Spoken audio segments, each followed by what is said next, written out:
Olá, meu nome é Adolfo Saxida e hoje eu quero conversar com vocês sobre a questão do aborto. Hoje, no Brasil, existem três formas permitidas de aborto: no caso de risco de vida da mãe, no caso de estupro e no caso de bebês com anencéfalos. Nesses três casos, o aborto é permitido de maneira legal. Então, esse vídeo tem dois objetivos. Primeiro, retratar alguns fatos sobre o aborto. E segundo, dar a minha opinião sobre o tema. Então, primeiro vamos aos fatos. É importante nessa discussão separar o que é mentira. Então, você vê alguns grupos por aí que estão empenhados em vencer, pouco importa o argumento. Então, algumas coisas elas têm que ser pontuadas para o debate ser feito de maneira honesta. A primeira mentira que é contada por aí é que aborto hoje tem um número escandalosamente alto de mulheres que praticam aborto. Aí a pessoa vai lá e coloca 200 mil mães praticam aborto. Não sei quantas mil mulheres morrem em decorrência do aborto. Olha, isso simplesmente não é verdade. Você pega as estatísticas, você vai ver o primeiro detalhe é o seguinte: o número de mães mortas por fazer aborto ilegal, mas nem de perto chega aos números absurdos que são retratados por aí. Veja, isso não quer dizer que alguém apoie isso. A perda de uma vida humana sempre é triste. Mas o debate ele tem que ser feito com base na realidade, com base nos fatos, e não em propaganda. Então, quando você ouvir por aí 10 mil, 20 mil mulheres morrem por ter cometido aborto ilegal no país, isso é mentira. Não existe isso. Não tem isso nem de perto é isso. Esse número não passa, sabe, é baixo. A verdade é essa. Mas então a coisa tem que ser feita com calma. Eu vi agora no Bom Dia Brasil uma estatística lá, não, de uma associação médica. São feitos 700 mil abortos no Brasil. Aí eles vão lá e citam outra estatística.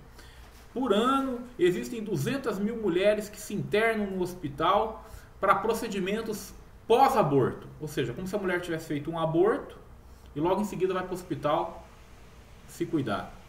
Veja, tem um truque nessa estatística. A esmagadora maioria dos abortos são naturais. Eles não são a mulher que provoca.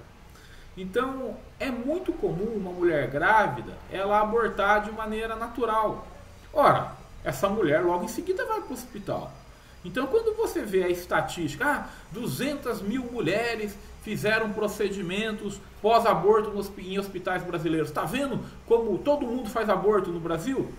Não é verdade. Essa estatística, o grosso dela, se refere a aborto natural. Então, tem que ter honestidade nesse debate. Outra questão que muitas pessoas simplesmente evitam é o seguinte: alguns falam assim, olha, a mulher não aborta, aí ela vai lá, tem um filho que ela não gosta, e esse filho vira um marginal porque foi maltratado na infância, não sei o quê. Olha, talvez alguns casos disso ocorra, mas a esmagadora maioria da evidência que existe é o contrário. Mães que queriam abortar e não abortaram, não se arrependem de não ter abortado. E mais do que isso, muitas mulheres que conseguiram abortar, elas carregam isso por muito tempo, fazendo mal a elas. Então, às vezes a gente fica discutindo, a mulher vai lá, abortou, acabou o problema dela. Não. Essa parte, talvez de culpa, eu não sei, mas você conversa com várias mulheres que já abortaram, muitas delas não estão legal com o que elas fizeram. Então, esse dado tem que vir à tona também. Que mulheres que tentaram o aborto e não conseguiram, a maioria delas está feliz da vida, dão graças a Deus de não ter conseguido o aborto. E as que conseguiram, muitas delas estão arrependidas de ter feito o que fizeram. Isso também tem que ser levado em conta. Outro detalhe importante é a participação do homem.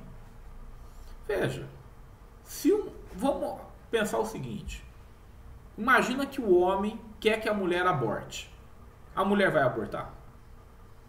Porque poucos entendem, mas o começo da ideia de proibir o aborto, ele tinha muito essa ideia de proteção à mulher. Por quê? Porque o homem ia lá, engravidava a mulher e exigia que ela abortasse. Então, muito dessa ideia de proibir o aborto foi para proteger a mulher dessa influência do homem. Então, veja, o homem está pressionando a mulher para abortar. Se você permite que o aborto seja feito, essa pressão em alguns momentos vai resultar em abortos. Então, esse detalhe tem que ser levado em conta. Outro detalhe que tem que ser levado em conta é o seguinte: e quando a mulher quer abortar e o homem não quer? Será que o homem não tem participação alguma nessa história? Será que ele não tem... Veja, não me parece que a mulher tenha feito o filho sozinho. Então, muito da discussão do aborto simplesmente isola o papel do homem. Será que isso está correto? Essa discussão tem que ser feita também. E agora, vamos para a mais óbvia questão que poucos querem analisar. Suponha que o aborto possa ser feito. Quem é que vai determinar até quando pode ser feito o aborto? Será que o aborto pode ser feito até 3 meses do feto? Pode ser feito até 5 meses? Pode ser até feito até o 9º mês de gravidez? Quem é que vai decidir até quando pode ser feito o aborto? Meus amigos, só existe um ente na sociedade capaz de dizer quando é que vai, até quando pode ser feito o aborto. E esse ente é o Estado. Você tem certeza que você quer dar ao Estado a prerrogativa de dizer quando começa a vida? Porque quando você diz a vida começa na concepção, acabou. Teve concepção, já tem vida. Então, é um ponto, tá ali, você está segurando a amarra ali. Se a vida não começa na concepção, é o Estado que vai dizer quando começa a vida. Ele pode dizer que começa com 3 meses de gravidez, com 6 meses, com 9 meses. Até que um belo dia, talvez ele diga o seguinte: olha, a vida só começa depois que você presta serviço civil para a sociedade. Será que isso não vai acontecer? Será que uma vez que você dá ao Estado a chance de dizer quando começa a vida, será que não é dar poder demais para o Estado, não? Aí você fala, Adolfo, você está sendo exagerado. Não. Veja na Alemanha nazista, por exemplo. Na Alemanha nazista, quando você deu poder nesse nível ao Estado, ele começou, olha, pessoa que tem uma certa deficiência mental, é uma questão de caridade matá-lo.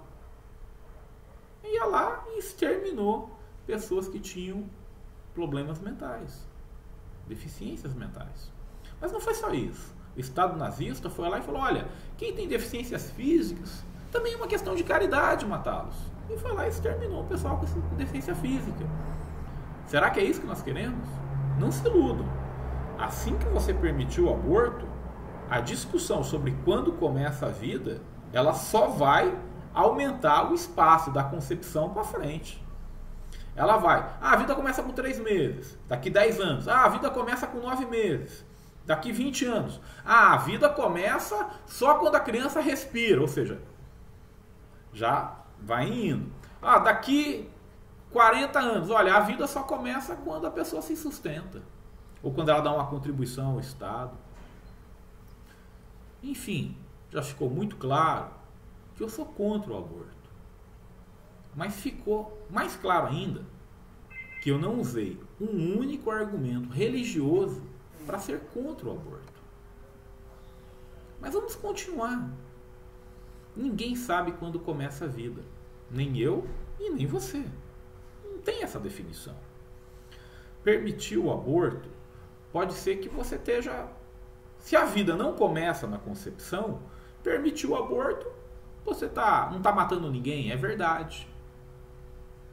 Agora, se a vida realmente começa na concepção e você está permitindo o aborto, você está executando seres humanos. Meus amigos, se você tem que tomar uma decisão, qual delas é a menos arriscada? Em qual delas o lado moral deve prevalecer? Numa que Dado que ninguém sabe quando começa a vida, vamos ser honestos. É muito melhor jogar seguro e preservar um ser humano do que arriscar. E no caso do erro, você ser responsável por um genocídio. Eu sou contra o aborto.